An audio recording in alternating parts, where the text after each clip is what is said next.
तो आज हम एक ऐसी चीज को आवाज देने जा रहे हैं जिसे हम हर रोज देखते हैं पर शायद ही कभी उसके बारे में सोचते हैं। चलिए आज सुनते हैं एक खामोश रास्ते की कहानी, बिल्कुल उसी की जुबानी। और देखिए, कहानी की शुरुआत यहीं से होती है, किसी और के नजरिए से नहीं बल्कि सीधे रास्ते की अपनी आवाज से। एक ऐसी दुनिया जो हमेशा हमारे पैरों के नीचे ही रहती है। तो सबसे पहले रास्ता अपने वजूद की बात करता है, अपने शरीर की, जो पत्थर, मिट्टी और डामर से बना है। एक बेजान सा शरीर जो मानो पूरी दुनिया का बोझ उठाए बस खड़ा है। पत्थर, मिट्टी, डामर, सोचिए ये सब बेजान चीजें हैं, लेकिन ये मिलकर एक ऐसा शरीर बनाती हैं जो जिंदा लोगों की पूरी दुनिया की हलचल का भार उठाता है। कितना अजीब विरोधाभास है ना? एक बेजान शरीर जो लगातार जिंदगी को रफ्तार देता है। पर इस सेवा की, इस खिदमत की कीमत क्या है? वो कीमत है वो शारीरिक दर्द जो ये रास्ता हर रोज हर पल झेलता है। मतलब हर गुजरती हुई गाड़ी, हर भारी भरकम ट्रक वो अपने पीछे सिर्फ धूल नहीं छोड़कर जाता बल्कि दर्द के निशान छोड़ जाता है। और ये निशान रास्ते के शरीर पर दरारों की तरह दिखने लगते हैं। और पता है, यही वो बात है जो पूरा नजरिया ही बदल देती है। जैसे हम एक मामूली सा गड्ढा कहकर शिकायत करते हैं, वो असल में उस रास्ते के लिए एक गहरा जख्म है, लगातार सब कुछ सहते रहने का एक दर्दनाक निशान। और ऐसा नहीं कि ये दर्द सिर्फ गाड़ियों से ही मिलता है, मौसम भी कोई रहम नहीं करता। तेज धूप इसे चलाती है तो बारिश इसे धीरे धीरे गलाती है। और सबसे बड़ी लाचारी तो ये है कि ये कहीं भाग भी नहीं सकता, बस एक जगह रहकर खामोशी से सब सहता रहता है। लेकिन जिस्मानी दर्द से भी कहीं ज्यादा गहरा होता है वो भावनात्मक बोझ।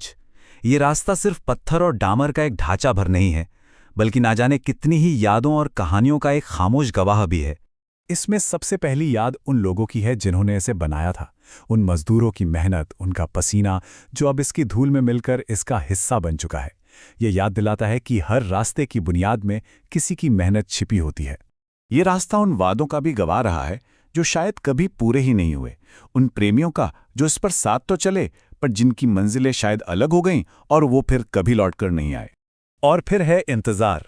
रास्ता उन बूढ़ी आंखों को भी देखता है जो आज भी दरवाजे पर किसी के लौटने की उम्मीद लगाए बैठी रहती हैं। तो ये रास्ता सिर्फ दूरियां नहीं नापता बल्कि इंतजार की गहराई को भी महसूस करता है।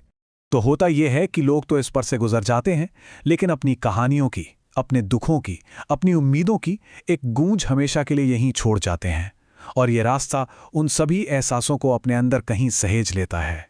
अच्छा, दिन की सारी भागदौड़ के बाद जब शोर थम जाता है तो रात का सन्नाटा और अकेलापन सामने आता है। दिन की चहल पहल और रात की खामोशी का ये फर्क बहुत गहरा है। जरा सोचिए, जब सारी हलचल खत्म हो जाती है, जब हर कोई अपनी मंजिल पर, अपने घर पहुंच जाता है, तो पीछे क्या बचता है?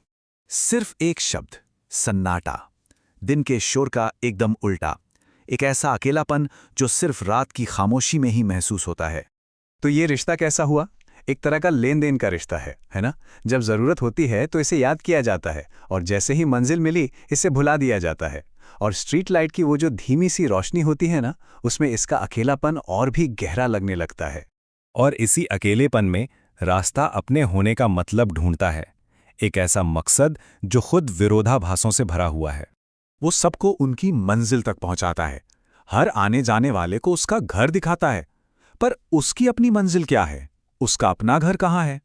और इसका जवाब शायद एक ही शब्द में छिपा है, नियति।